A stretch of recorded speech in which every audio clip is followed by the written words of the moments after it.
This is a production of Cornell University.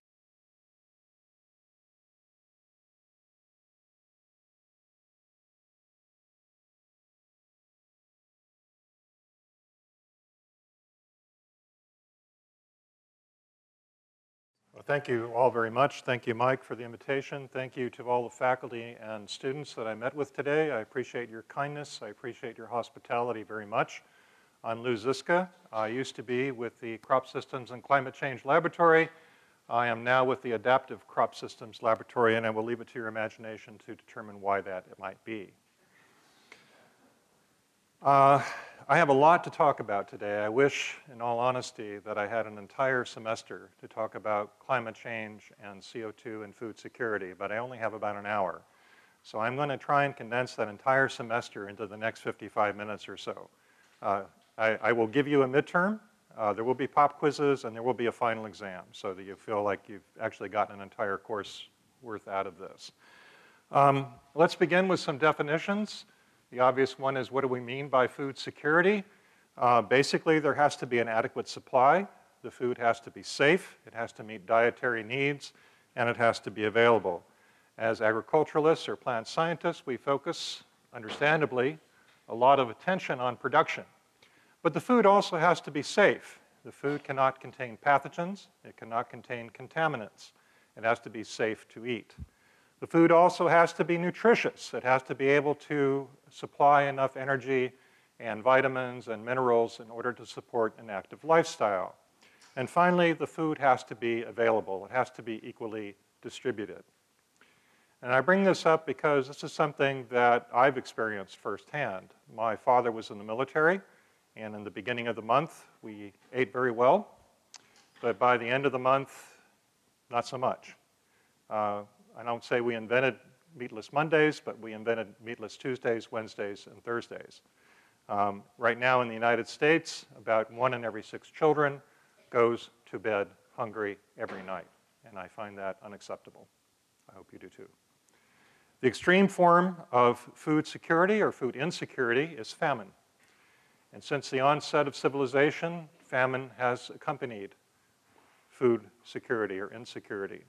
I won't go through all the hundreds of examples of famine. I'll focus just for a moment on the ones that occurred in the first half of the 20th century.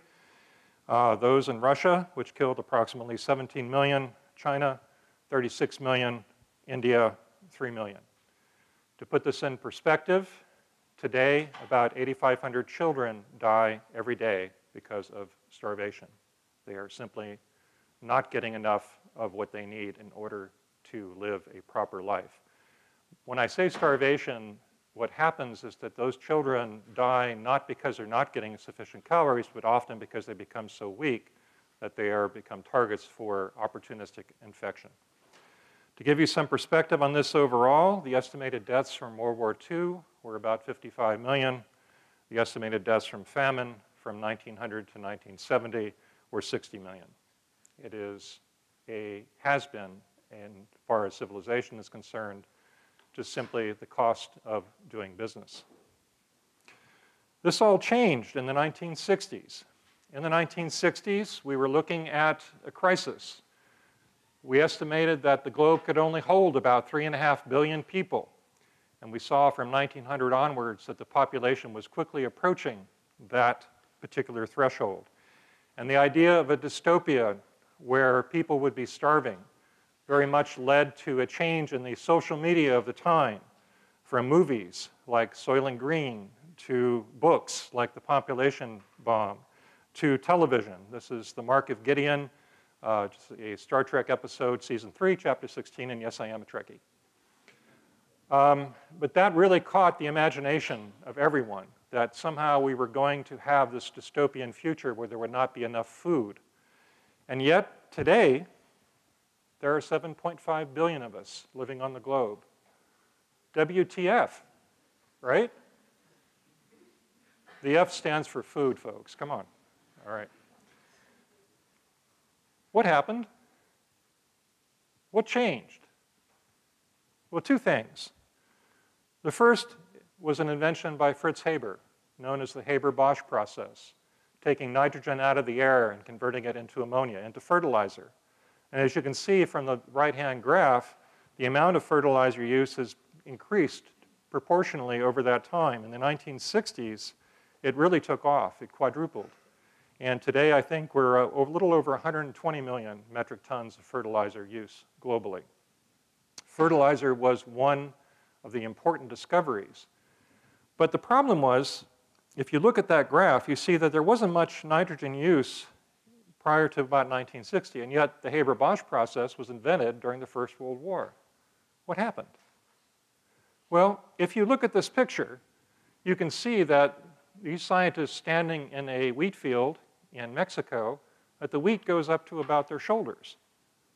And when you gave them more nitrogen, those wheat lines simply fell over. They rotted. So ironically, you were giving them more fertilizer, but you weren't seeing an increase in yield. What happened? Well, the second thing happened, and that is that this gentleman, whom I assume, is there anybody who doesn't know who he is? Right? Okay. This is Norman Borlaug. He is the father of the Green Revolution. And he was able to take the invention, the Haber-Bosch process, and use it by examining the different phenologies, the different structures of wheat. As you can see, wheat comes in different sizes. You have a semi-dwarf wheat. You have a tall wheat. And this was later created from wheat over to rice, with Cush, others taking this idea and applying it to rice. So now, when you added water and you added fertilizer, you got more seed that didn't fall over in the field. And this was, in fact, the basis of the Green Revolution. Of course, you had to use a few more chemicals because in nature, those tall varieties are tall for a reason. They're very good competitors. They outshade the weeds. But if you have a short variety and you have weeds growing, well, you better make darn sure those weeds are taken care of. So the chemistry became part of the overall Green Revolution. Now you may ask, well, gee, this is just wheat and rice. That couldn't possibly have made such a big difference. But in fact, half the world depends on three crops: rice, wheat, and corn. So in essence, the Green Revolution doubled the globe's carrying capacity, the ability of the globe to handle another 3 or 4 billion people. Half of you sitting in this room would only be sitting here, would not be sitting here if not for the Green Revolution. But it does rely on cheap energy to make the nitrogen, and it relies on available water, and it relies on more chemicals. But that's the current paradigm that we have in order to produce the food necessary to support the current global population. Okay? So that's the Green Revolution. We're able to supply enough food. Now let's ask the next question. Can we continue to rely on the Green Revolution to provide food for the additional 1 billion people that we're still expanding every 15 years? We're expecting almost 10 billion by 2050. Can we rely on the Green Revolution to change the diets? Because feed for animals, the first thing that happens when you become economically viable, when you get more money, is that you want a better diet. I want meat in my diet. I want dairy in my diet. I want protein in my diet. Well, it takes more cereals to produce that. There's a cost. And of course, more fuel for bioenergy. So how's the Green Revolution doing with all this? Is it able to keep up with demand? Well, I did an analysis looking at 8 different cereals, including, of course, the big 3, wheat, rice, and corn, but also oats, barley, sorghum, millet, etc. And what's shown in this graph is the decadal percentage change in population versus the decadal percentage change in increase for those 8 cereals. And so from 1960 to 1969, that's 1 point. 1970 to 1979, that's the second point. And you can see from this graph, based on FAO data, that the Green Revolution was pretty cool. We were basically increasing food much faster than we were increasing population until we weren't. So at some point, and there's a lot of variation in this, so at some point in the last probably 10 years or so, the 2 lines have met, and the Green Revolution is, by all intents and purposes, over. And you can really get a sense of this, I think, if you start looking at something like wheat. This is the percent increase in terms of production per hectare for the United States beginning at 1970, end of the Green Revolution, and for the world. We are not able to keep pace with the current population demand. It's dropping. So this is where we are. In the 1960s, we recognized that we needed to do something. The Green Revolution kicked in, doubled our overall carrying capacity. But that dashed line in the last graph is where we need to go. If that's the amount of food we need to feed 9 to 10 billion people before population starts to decline. That's our challenge. That's what we need to do as agronomists and as agriculturalists and as horticulturalists or anyone having to do with plant science. And I fear very much that we are back to those old days of famine being a constant accompaniment to the global population. This is a headline taken from the New York Times a couple of weeks ago. We recognize that the challenges to food security are already severe.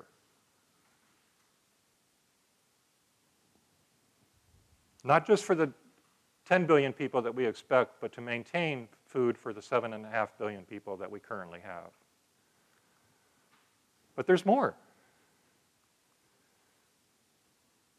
How do we deal with climate change? Right? How does climate change fit into this? Well, what is climate change?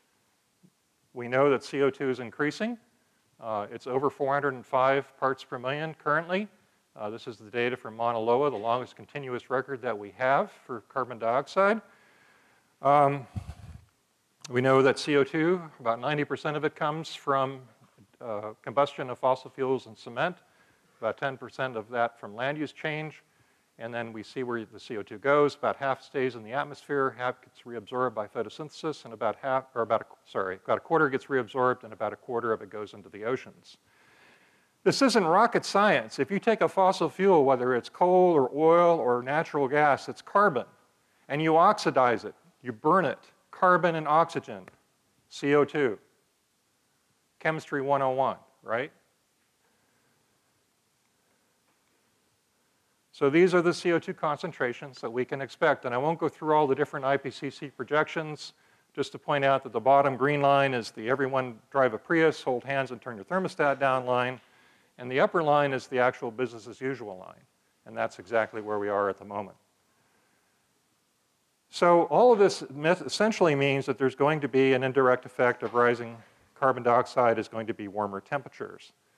Now, there are a number of different constituents of the atmosphere, but there are two, carbon dioxide and water vapor, that we call global warming gases. Now, to explain global warming, I will, of course, turn to the guitar. How many of you play a guitar? This is your midterm, okay? Great. So this young gentleman back here, if I tune two strings of the guitar to, let's say, A, it's 440 hertz. Both strings are tuned to the same frequency. And I pluck one string, what will the second string do? It's going to vibrate. It's going to resonate. What if I'm a Lutheran?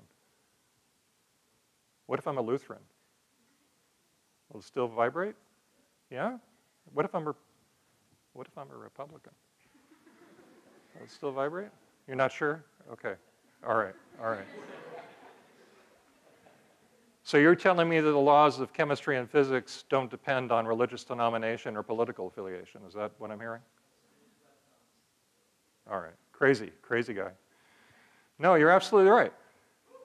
So what does this have to do? What does this have to do with carbon dioxide and water vapor? Just this. Just like that guitar string, the molecule CO2 and the molecule water vapor resonate. They don't resonate at 440 hertz. They resonate in the key of infrared. They vibrate. They absorb some of that energy that would otherwise be lost into deep space. They keep the Earth much warmer than it would be otherwise. We've known this. There's the idea that there's the natural greenhouse effect has been known for 150 years.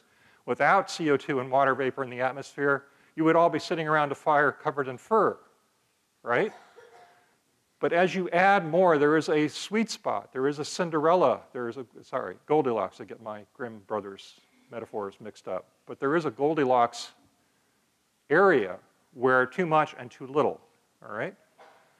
So to really understand the physical consequences of temperature and the change that we're seeing as associated with CO2, we have to understand that the temperature increase is not uniform. Why isn't it uniform? Because water vapor and CO2 act in different ways. If I look at the globe, where on the Earth is it warm and humid? At the tropics, right? So adding CO2 is probably not going to do a whole lot in terms of surface temperatures. Now, flip it around. Where is the air dry? Doesn't hold a lot of water vapor, and therefore adding CO2 will have a bigger effect on surface temperatures. That's the equator. Where is the air dry? The Arctic, the poles, right? So we expect to see that the poles are going to be increasing in temperature faster than the equator. In the deserts, the air is dry. We expect to see increasing desertification. So in those areas where it's warm and wet, they're going to get warm and wetter. Those areas that are dry are going to get drier. Those areas that have ice are going to melt. Also with altitude, and of course, if you had to look at Cornell, which season in Cornell is the air dry?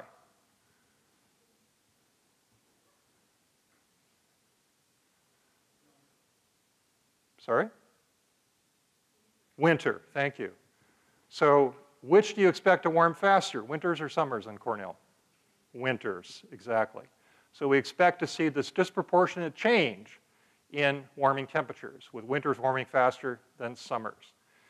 Now, if you understand this basic stuff, you understand that it's going to have an impact with respect to plant biology and food security. You also understand more than most politicians. This is not difficult. This is pretty basic stuff. Any questions on that so far? Because that's pretty much what we're going to go from here. Okay, you all passed your midterms. Let's go for the second reason why the change in CO2 is important. Plants are essential to life. Without plants, life as we know it on Earth would not exist. You've all eaten today. I assume you have all eaten today. You ate plants, or you ate something that ate plants, right? So what happens, what are the four, sorry, I lied. Here's a pop quiz. What are the four things plants rely on in order to grow? Pardon? This is not rocket science, folks. You're Cornell here. You know what the answers are. Come on. Water. What else? Sunlight. What else? Nitrogen, nutrients, right? Okay, nutrients. Now, suppose, just suppose for a moment, let's pick nitrogen. Somebody mentioned nitrogen. What if the amount of nitrogen since 1970 had gone up by 30% all over the world? Every soil that you know had gone up by 30% more nitrogen. Would that have an impact on plant biology?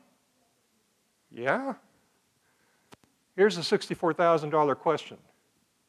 There are 435,000 different plant species. Would that increase in nitrogen affect them all equally? No. No. Would you want to study that difference? Should you be studying that difference, since it's affecting all life on the planet? Yeah? Fair to say you would? Of course. Well, in fact, carbon dioxide has gone up by 30% since 1970. How many of you are studying carbon dioxide effects on plant biology right now? See a show of hands. One.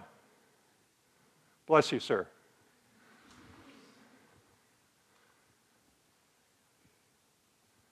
I went to the ExxonMobil website, found this picture. Here's what happens with more CO2. And this goes along with the CO2 is plant food. Yay, plant food. It makes loblolly pine grow more. Yay. Well, the website actually didn't say that when loblolly pine grows more, that the wood becomes weaker. They kind of left that part out. So, yay. They kind of also left out the part where CO2 and climate change makes the plant defenses less. So, yay. And of course, CO2 is not a very smart molecule. It also affects things like poison ivy. It also affects weeds, plants you don't like. Or in the current administration, I guess they're not weeds, they're alternative crops, okay? They're just alternative crops. So we've actually studied the impact of CO2 on poison ivy. We did this at the Duke Forest, working with Jackie Moen, who's now at the University of Georgia. And in fact, we find that poison ivy grows more, and it produces more erythritol. That is the chemical that causes the contact dermatitis. So when you say or you hear that meme, CO2 is plant food, yay, please think about it. Green is not necessarily a good thing. If I have 435,000 plant species and they're all going to respond differently and I have no idea how they're going to respond, and I know that's going to have an effect both on the environment and on my ability to feed myself, yay is probably not the proper response. All right, you've had the definitions. Let's put these together now. Food security and climate change. The physical effects with respect to water, temperature, energy. Biological effects with respect to weeds. Food safety, looking at contaminants, nutrition, protein, vitamins, distribution, and extreme events. There are more interactions, but I'm limited in time. So let's go through these. Okay, you've had a tough week, right? You've had your final exams, and you're going to go to the local steakhouse, and you're going to sit down, by God, and you're going to have a really good meal, right? I'm going to have the best and the rarest T-bone steak I possibly can have, and I'm going to have a salad and some beer. How much water have you consumed?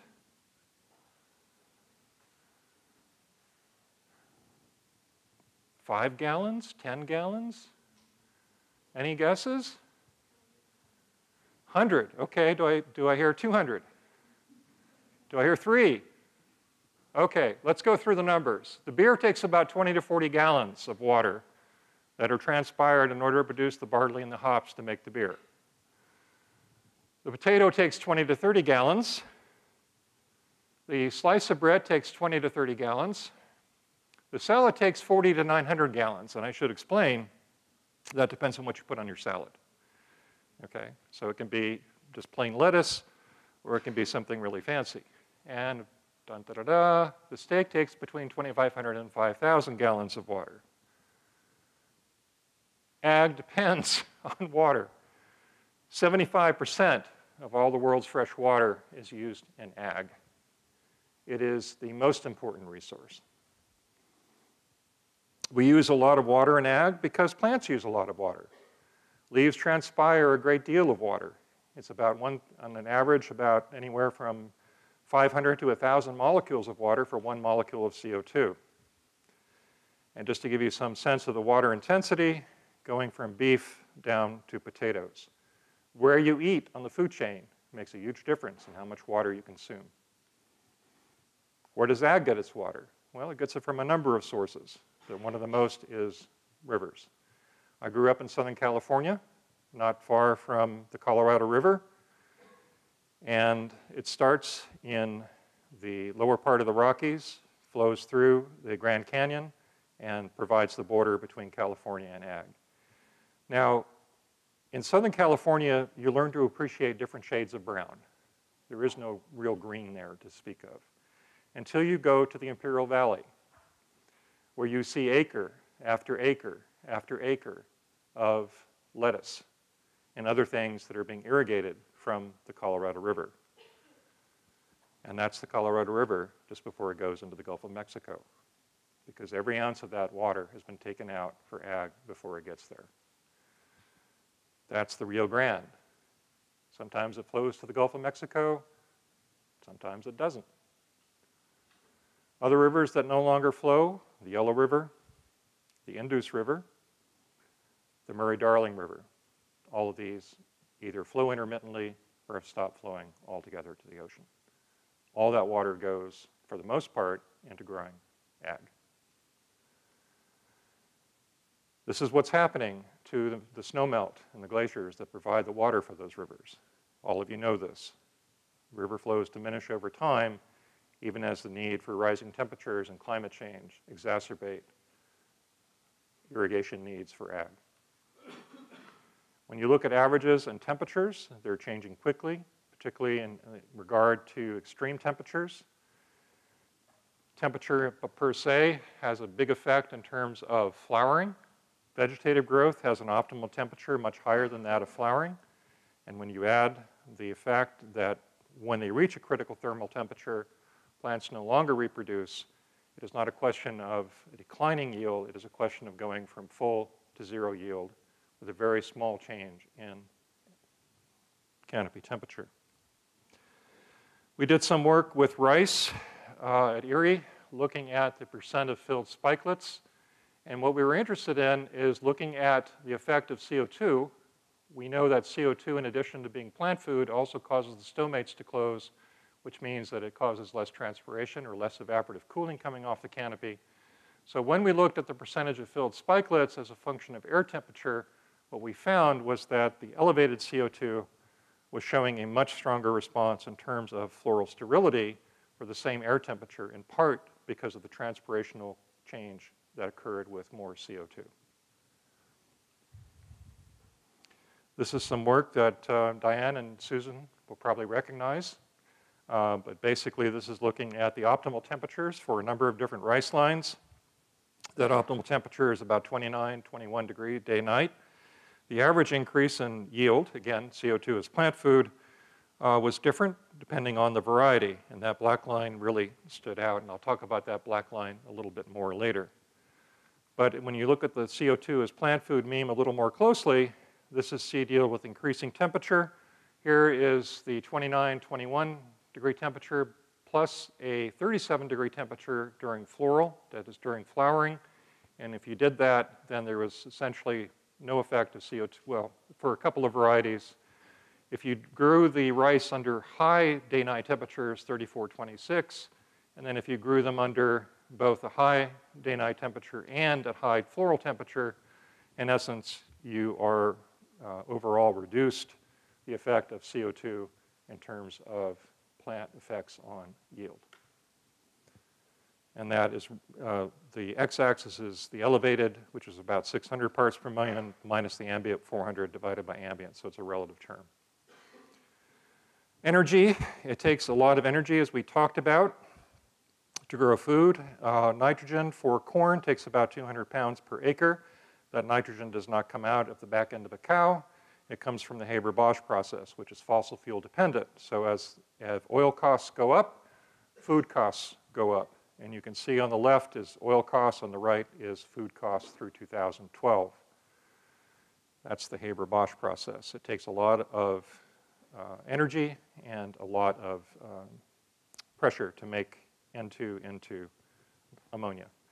So physical impacts on production include the issue of water. Water is a fundamental necessity for ag. Snowpack and groundwater availability are being threatened by climate change. Changes in floral temperature can quickly reduce yields. That sensitivity may increase with CO2. Finally, food production is tied to energy. If fossil fuel prices go up, food prices also go up. When you look at the biological constraints and the issue of climate change, I won't have time to focus on all of these, but if I can, I'll just look a little bit about weeds. These are the average annual losses in the US. This is some of Dave Pimentel's work. But you can see weeds have both a tremendous impact in terms of loss, but also cost a great deal in terms of control. Weed-induced losses for CO2. This is Canada thistle. Remember, CO2 is plant food, not just for the crop, but also for the weed. In the case of the seed yield from 2007 through 2009, open-top chamber studies, looking at high CO2 and ambient CO2, the over-above ground biomass and seed yield declined much more over time for the soybean when it was growing with Canada thistle under an elevated CO2 condition. And I would add that we sprayed with glyphosate at the beginning of every year, using the best management practices for no-till. Pests are a significant limitation to yield. And sadly, they're not included in any climate change or food security model. I hope some of you in this room can change that. Food security and nutrition, CO2 and the plant ionome. We know that based on a number of studies that as CO2 increases rapidly in the atmosphere, that the plants will increase the amount of carbon. That's the red line shown there. But as they increase the amount of carbon, they also reduce the amount of a number of key nutrients. Nitrogen, which is a surrogate for protein, also declines. Protein is shown on the far right. The exception is for leguminous plants like soybean and peanut. They seem to be less affected in terms of nitrogen concentration. But there are literally hundreds of studies, including 3 major meta-analyses, showing that as CO2 increases, protein concentration declines, along with concentration of key micronutrients. This is some work that I've recently been involved with, looking at free air CO2 enrichment of rice, both in Japan and China. This is the percent change in protein relative to ambient CO2. This is over 18 different rice lines, including Japonica, Indica, and several hybrids that are currently being grown. I think we estimated that about 50 to 60% of all the rice lines currently being grown in Asia were represented by most of these lines, or represented by at least one of these lines that we grew. So this is the change in protein. This is the change in iron that we saw. This is the change in vitamins, vitamin B1, vitamin B2, vitamin B5, and vitamin B6. This is all, sorry, vitamin B9. This is all done on brown rice, unhulled, raw, uncooked. But you can see that this was done only on the Chinese lines. We didn't have the data for the Japanese lines. But in every case, there is a significant effect in terms of reducing the overall protein concentration for the B vitamin complex. Conversely, we saw an increase in alpha tocopherol and vitamin E. Now, we kind of asked ourselves, well, what the heck's going on here? Why are we seeing an increase in some and a decrease in others? And we think this relates to what's happening in terms of the plant ionome. If this carbon-nitrogen ratio is changing, then those compounds, those secondary compounds that have a lot of nitrogen, are going to be the most affected. So what we found was that tocopherol, which has no nitrogen, actually went up, but vitamin B9, which has the highest ratio of N to the vitamin in terms of molecular weight, was the one that was most affected. I'm not saying this is an explanation. I'm just saying it's an interesting observation that we think is consistent with the observations that we saw previously with CO2 and vitamins. Pathogens. Here are some of the common food pathogens: Salmonella, E. coli, Vibrio. We know that each year 1 in 6 Americans gets sick by consuming contaminated food or beverages. When climate change, particularly with rising temperatures, we expect that to be exacerbated. We expect it to be exacerbated at a time when the Food Safety Inspection Service is having its budget cut. I'm sure it's just a coincidence that the 15 largest major food recalls have all occurred since 2000. So for every degree the ambient temperature rises above 6 degrees Celsius, the occurrence of foodborne salmonella poisoning increases by 12%.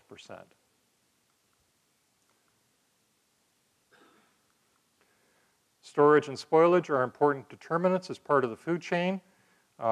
You can extend the life of food based on its ability to prevent pathogen or fungal infection. But when temperature rises, that becomes more critical.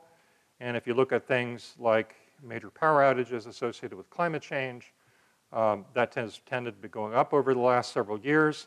And of course, typically what happens with that is that the incidence of food spoilage increases and the number of ER visits as a function of food safety, that is, ingestion of spoiled food, also goes up quite quickly. So that's another issue that we need to pay attention to. Some work I did on pesticide contamination, particularly on the role of warming winters on pest biology. My basic hypothesis was that as winters warm, you will see more pests, and therefore your yield should start to go down. Now, I did this as a transect going from the Lake states down to the Gulf states, with each of those marked individually. And I used both NASS, or National Ag Statistical Service data, and FAO data. And what I found was that when you went from Minnesota down to Louisiana, and you looked at the average yield of soybean in terms of metric tons per hectare, it didn't do squat. The average yield in Minnesota was the same average yield as it was in Louisiana, even though the minimum temperatures were quite dramatically different. That is, there are much warmer winters in Louisiana than there are in Minnesota. So maybe warming winters won't be a problem. Except when you look at it slightly differently, it turns out when you look at kilograms of active ingredient of all the pesticides that are used as a function of the latitude, then what you find is that from going from Minnesota to Louisiana, there is a precipitous increase in all categories of pesticides. So yes, the yield is the same. However, the yield is the same because you're using a lot more pesticides in order to control those pests. What that means in terms of public health, it's difficult to predict. Health impacts depend on age, genetics, healthcare access, et cetera. But as winters warm, I would venture to guess that there is a good chance that we'll be using more pesticides in order to control those outbreaks. Distribution, 2012, we had the worst drought in a century. The fact it was so dry that parts of the Mississippi River did not allow barge traffic. And as a result of that, we lost out on several $billions in terms of ag expenses. Access for Hurricane Sandy, access to food and water. Hurricane Haiyan in the Philippines, again, access to food and water. These extreme events have a short but intense effect with respect to food security. So quality and distribution, nutritional quality, especially protein, will decline. Food safety is a concern. Pathogen exposure, chemical contaminants, food storage, and finally, extreme events may threaten food distribution or access. Are we all depressed yet? Okay, excellent, excellent. All right.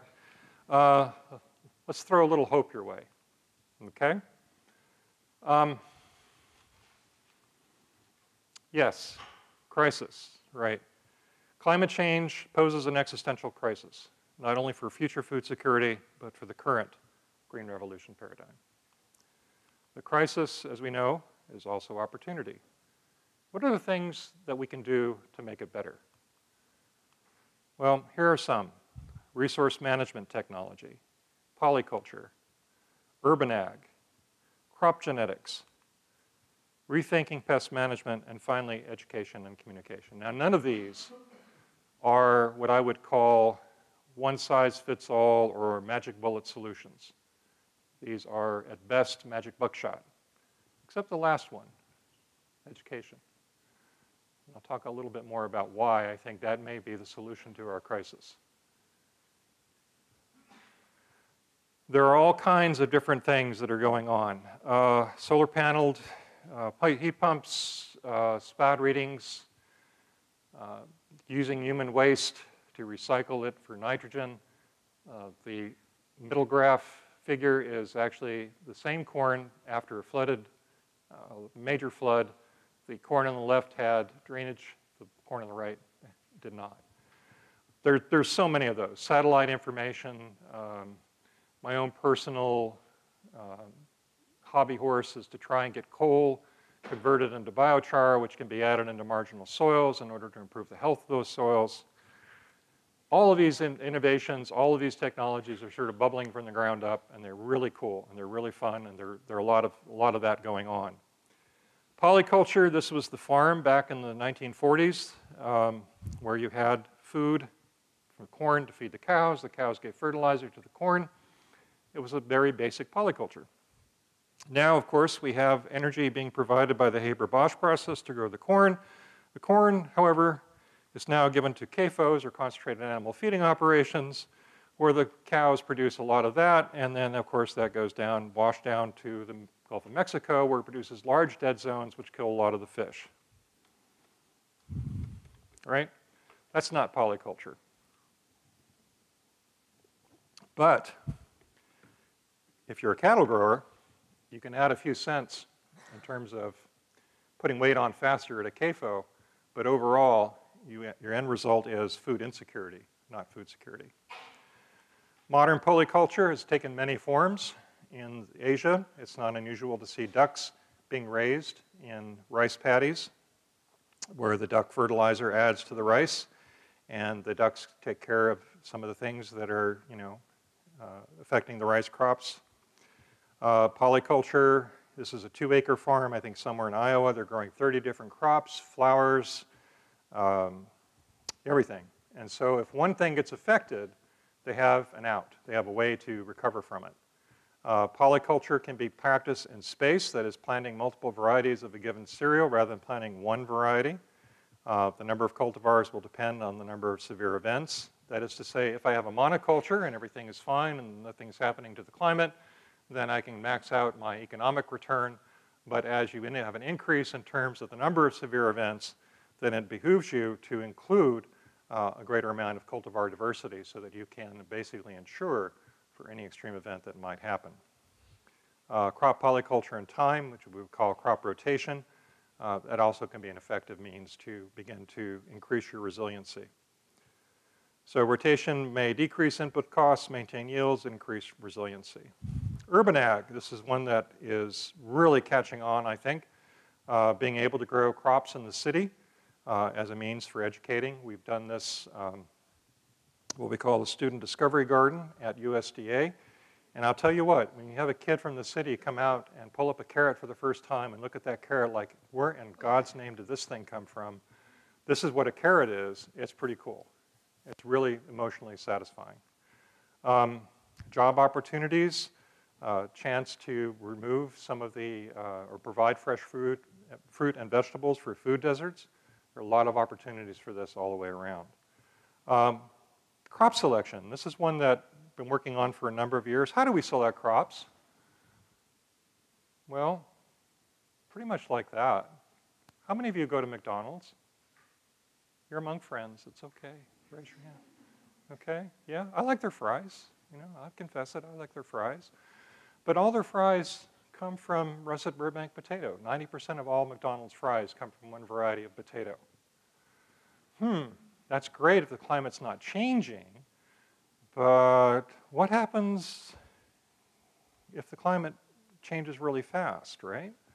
Well, you can see the effect of the Green Revolution in terms of US potato production, but you can also see starting from about 1990 onwards that there are more ups and downs in potato production.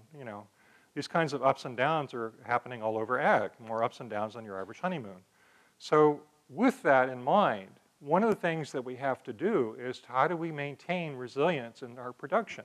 How can we be able to provide to food manufacturers ways in which we can have an out so that they don't rely simply on one variety?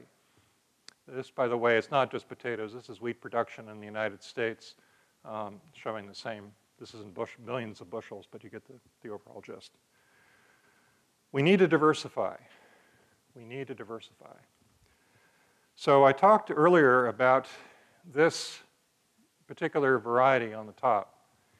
And what's interesting about that variety is that it's not a variety at all.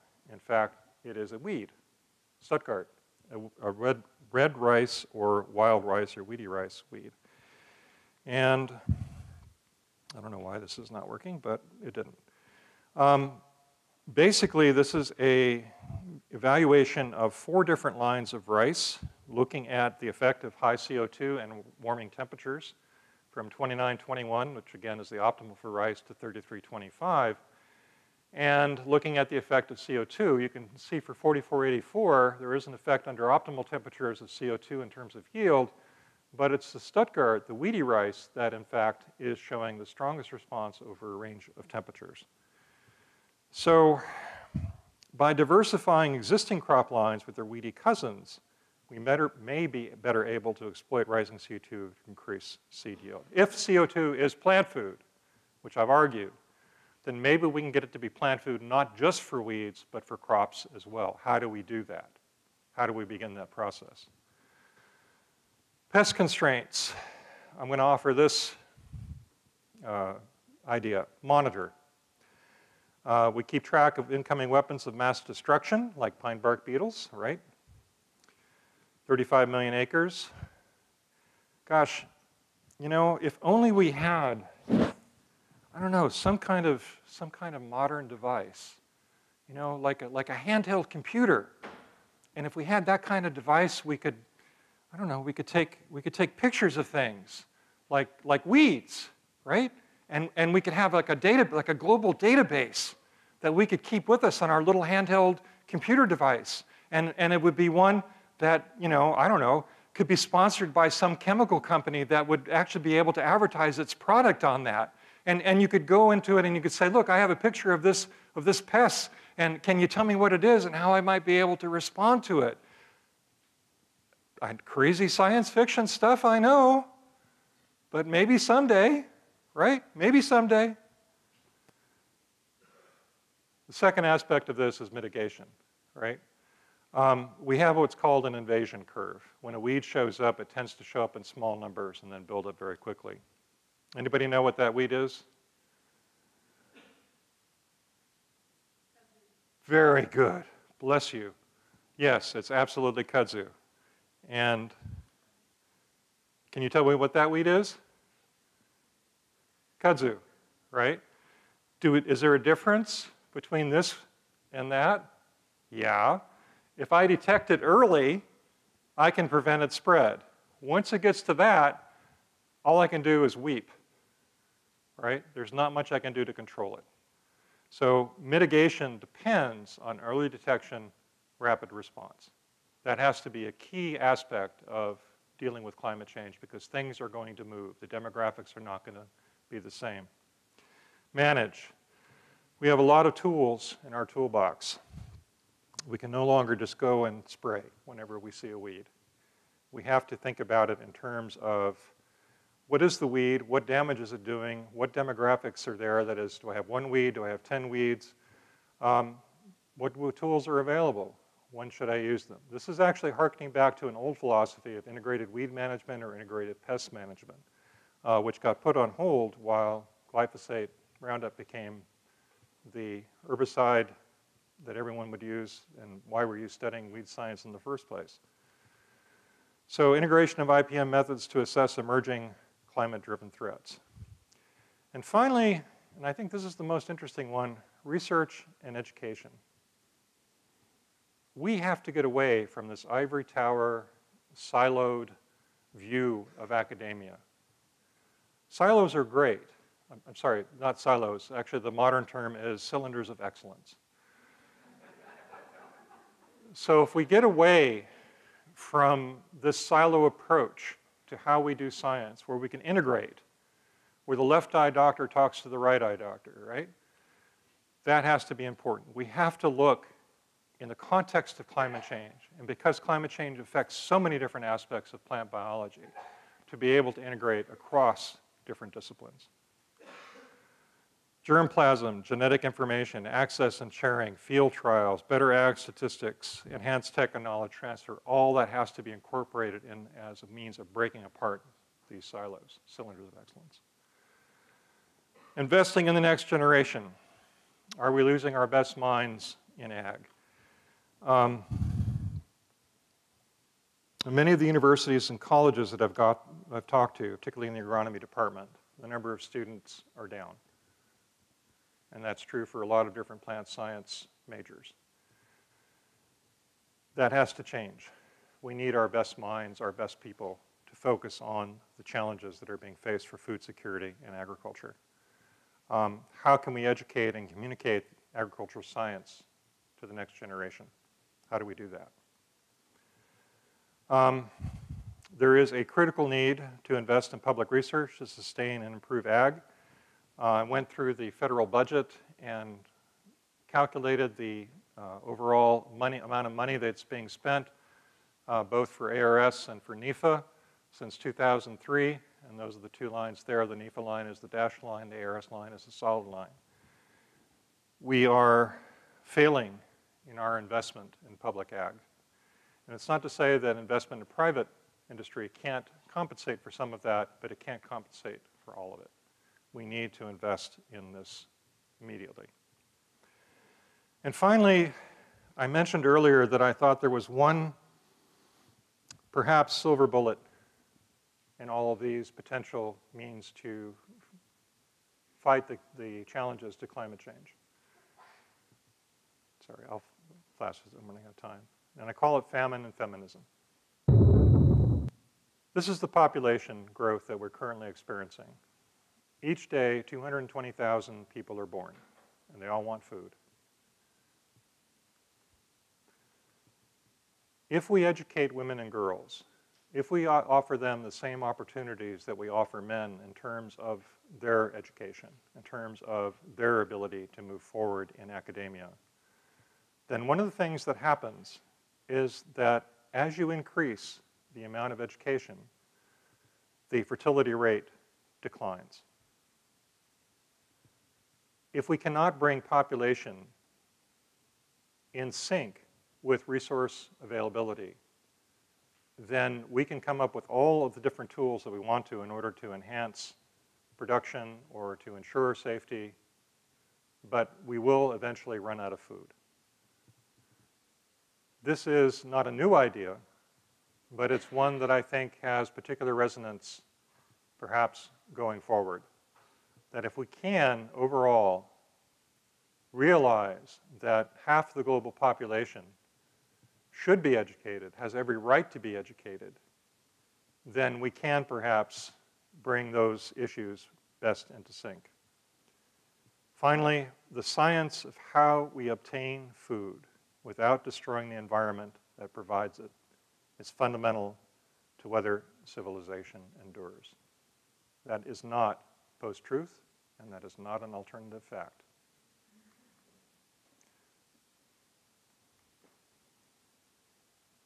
Thank you.